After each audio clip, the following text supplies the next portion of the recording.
Hello and welcome. I'm Lisa M. Harrison, and you're listening to Deconstructing the Construct. Welcome to episode 5, Who's Who in the Zoo.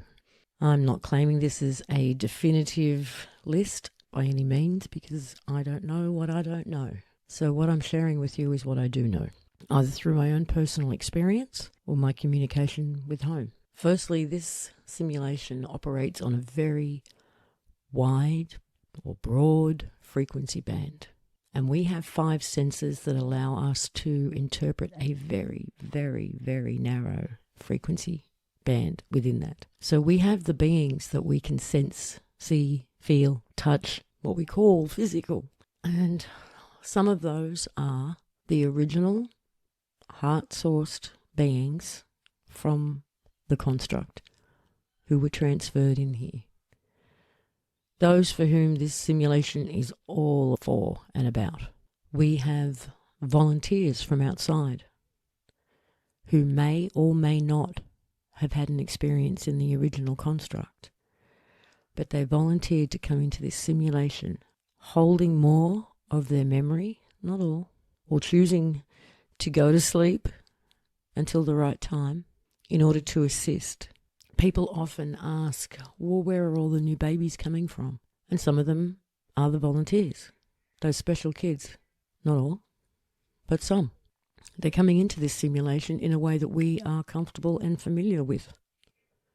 If people started to just materialize in front of us, that itself would break our minds and make the whole thing irrelevant. We also have what Lulu referred to in 2016 as the bots. Same thing that I believe Dolores Cannon, although I've never read any of her books, you can't be online in this particular spiritual space and not come across Dolores Cannon, I don't think.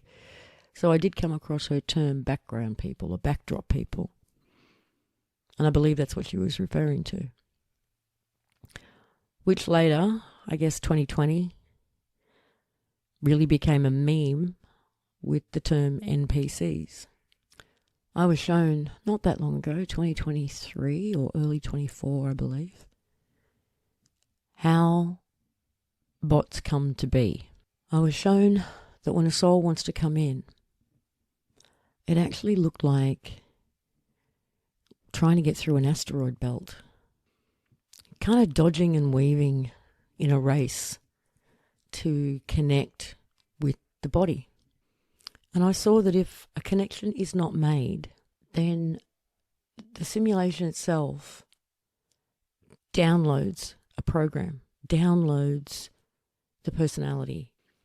These personalities, these signatures are actually copies of an original heart-sourced being signature that's kept on file.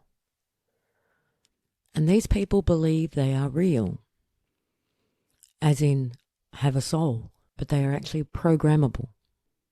They become like Mr. Smiths in the Matrix. They were also present in the original construct for the purpose of enhancing our experience. And then we have what Home referred to as the virus in form. So to me, these are the same. The human biology that is not only downloaded with and programmed with the signature of an original heart-sourced being, but also the black goo, the virus. These are some of the worst among us. So these human bodies, these avatars, are an incredible piece of technology that allows souls of many different frequencies to inhabit. It allows for complete coding and programming, and it even allows for non-physical energies, entities, beings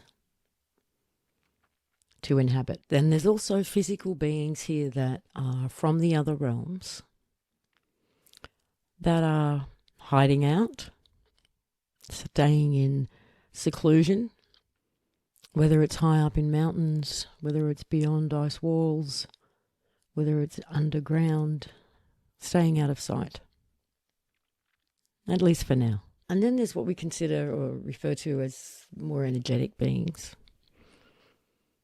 And this may not be popular, but a lot of what we call demons, in fact I think most, are actually thought forms. And these thought forms can be deliberately and have been deliberately created.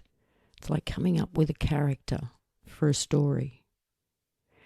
And anyone who deliberately creates one of these characters, a thought form, it carries their signature.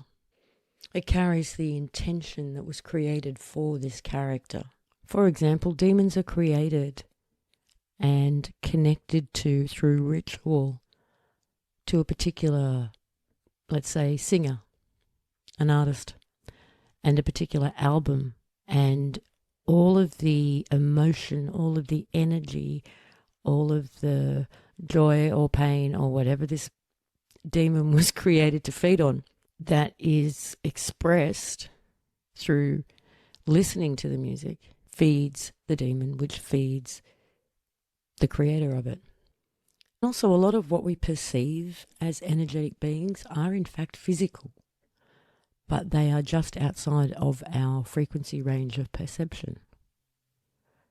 When somebody has passed, what we think of as a ghost, they can in fact be right there in the room with you. They can be holding you, touching you. But our five senses cannot fully embrace the frequency that they are in. And that's all that really being psychic is you can stretch that frequency band, your perception, a little bit further. And there are thought forms that we create unintentionally through story. Stories are fed into the collective, whether it's through anything from ancient manuscripts to modern day stories. And then we, through our ability to manifest and create, through our imagination, through our emotions, we give these things life. So while we're on the subject of who's who in here, the original creators, what people call the ancients, who participated in designing the original construct, they're also in here. Because this has to end how it began. Their signatures need to be here in order to close this out. And we also have what a lot of people refer to as twin flames. Now, I personally believe that is an inversion of what I call the original pairs.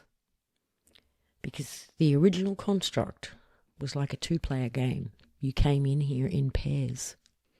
And original pairs are very dangerous to the system, to the construct. Because just as the ancients' signatures need to be here, so do theirs, in unison, where possible. So many original pairs are finding each other again. Since 2012 overall, but certainly a concerted effort since 2020. And yes, they are challenged, and yes, they do get a hard time, but not in the way the twin flame narrative would suggest. It's not necessarily a perpetrator and a victim between the two. It is usually them as a strong, united front against the world, against outside sources. But as many of them that can come together will come together, because we are going through this process of, which I'll get into next episode, which will probably be the final one, of going backwards in order to go forwards, of going back to the beginning. And to do that, the ancients need to be here, the original creators, and the original pairs. So is that everyone? I'm not sure. Problem with doing these unscripted and raw is I may have forgotten someone. And if I have forgotten anybody or anything, or you have questions, please get in touch and let me know. So another short one as it turns out. So I'll see you next time, and it's bye for now.